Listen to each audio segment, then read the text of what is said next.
کہ یہ جو مارے جاتے ہمارے لوگ ہیں یہ مسنگ پرسن نہیں ہے. فرض کرے اگر ہوں بھی میں فرضیہ کہتا ہوں, فرض کرے اگر کوئی ایک آدمی دیر سے لاپتہ ہوا ہے, اب اس کی داڑھی بڑھی ہوئی ہے, ٹھیک ہے نا, اب اس کی داڑھی بہت بڑھ گئی ہے, اس کا اڑیا تبدیل ہو گیا. پہلے مطلب اگر ایک 10 سال پہلے اس کا جو شیپ تھا چہرے کا وہ تھوڑا سا مختلف تھا. اب جو 10 سال بعد وہ مارا جاتا ہے تو اس کی اگر داڑھی ہوگی, اس کا پورا اڑیا بدلا ہوگا, تو فوٹو سے جو ہے نا لوگ اس کو نہیں پہچانیں گے. تو اس کے لیے یہ ظاہر بات ہے کہ یا تو اس کو دیر تک رکھیں تاکہ لوگ اس کو پہچانیں, یا جو ڈی این اے کے جو شرائط ہیں وہ پوری کیے جائیں. اور سپریم کورٹ آف پاکستان کا یہ آرڈر بھی ہے کہ آپ ایسے لوگوں کے جو ہے نا ڈی این اے ٹیسٹ کے جو تقاضے ہیں وہ پورے کریں, پھر ان کی جو ہے نا امانتاً تدفین کریں.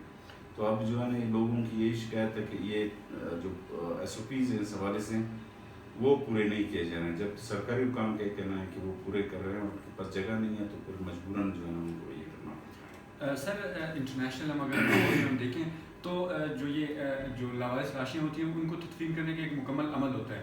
یہاں پر جس طرح آپ نے ذکر کیا کہ گورنمنٹ تو کہتی ہے کہ ہم اس عمل کو, اس جو ایس او پی ہے اس کو فالو کرتے ہیں, لیکن جو دیگر تنظیمیں ان کی جانب سے اس پر جو ہے وہ کیا جاتا ہے, خدشات کا اپنے اظہار کیا جاتا ہے. اسی طرح جو اختر حسین لنگر انہوں نے بھی اسمبلی فلور پر اپنے خدشات کا اظہار کرتے ہوئے یہ کہا تھا کہ جو ریسکیو کے جو حکام ہیں ان کو بلایا جائے اور ان سے باز پرس جو ہے وہ بات چیت کی جائے اور پوچھا جائے کہ یہ لاشیں کہاں سے ملتی ہے اور اب کیوں اس پہ جو ہے وہ ایسی چھپن چھپا جو ہے وہ ان کو ایک دم سے نہ کسی کو ان کی جنازے پہ آپ بلاتے ہیں نہ کچھ اور, بس ان کو تدفین کر دیتے ہیں. نہ اس حوالے سے اخبارات میں اشتہارات دیے جاتے ہیں, جس طرح آپ نے بتایا کہ ان کی تصاویر لی جاتی ہیں. اس حوالے سے جو ایس او پیز ہیں ان پر آپ کیا سمجھتے ہیں کہ ایک تو جو فالو نہ کرنے کی وجہ کیا ہے, اور سیکنڈلی کیا اس پر گورنمنٹ کوئی اسٹیپ لے سکتی ہے, جس طرح کہ آپ کہہ رہے ہیں لاشیں زیادہ ہیں تو وہ مجبوراً بحالت مجبوری وہ تدفین کریں. میں اس حوالے سے بھی مجھے یاد آ گیا ایک دلچسپ واقعہ ہے.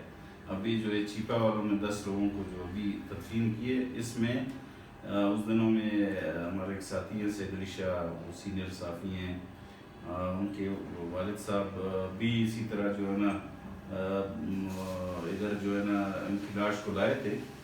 وہ ایکسیڈنٹ سے کسی نے مارا تھا تو وہ جو ہے نا جان باک ہوئے اور پھر اس کی لاش کو سول اسپتال لے آئے. تو اسی طرح وہ بھی اگر کوئی کوشش نہیں کرتے تو خدا نخواستہ اس کی بھی تدفین اسی طرح لاوارث کے طور پہ کرتے ہیں.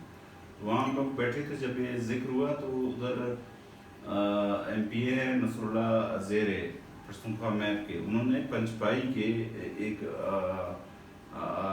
بندے کا انہوں نے واقعہ بتایا کہ وہ لوگ آئے, ان کا ایک بندہ مارا گیا تھا پنچپائی میں 2 دن پہلے, یعنی جس دن انہوں نے تدفین کیا اس سے 2 دن پہلے ان کا بندہ ادھر مارا گیا. تو اس کی لاش ادھر لائے تھے تو اس 10 میں وہ بھی شامل تھا اور ادھر اس کو لے جا کے دفن کیا. بعد میں آ کے ادھر ان کو پتہ چلا کہ یار یہ تو ہمارا بندہ ہے. تو اس طرح نہیں ہونا چاہیے میرے خیال میں. ادھر یہ تو کہتے ہیں کہ ہم تمام جو ایس او پیز ہیں, جو پروسیجر ہے وہ ہم پورا کر رہے ہیں, لیکن اگر آپ جائیں ان سے بات کریں جو نصر اللہ بلوچ ہیں, ان کی تنظیم کے سربراہ ہیں, وہ کہتے ہیں کہ اس کو پورا نہیں کیا جا رہا ہے. جو جتنے بھی ہمارے جو ملکی جو اسٹینڈرڈز ہیں یا انٹرنیشنل, ان کو مطلب ان کو کوتاہیاں ہیں بہت سارے پورے نہیں کیے جا رہے ہیں, ان کی شکایت یہی. سر آپ کیا کہنا چاہیں گے گورنمنٹ کو, جو انتظامیہ ہے یہ جو ایک پروسیجر ہے اس میں ان کو کیا بہتری لانی چاہیے کہ یہ جو جن کے خدشات ہیں اس حوالے سے وہ دور ہو سکے؟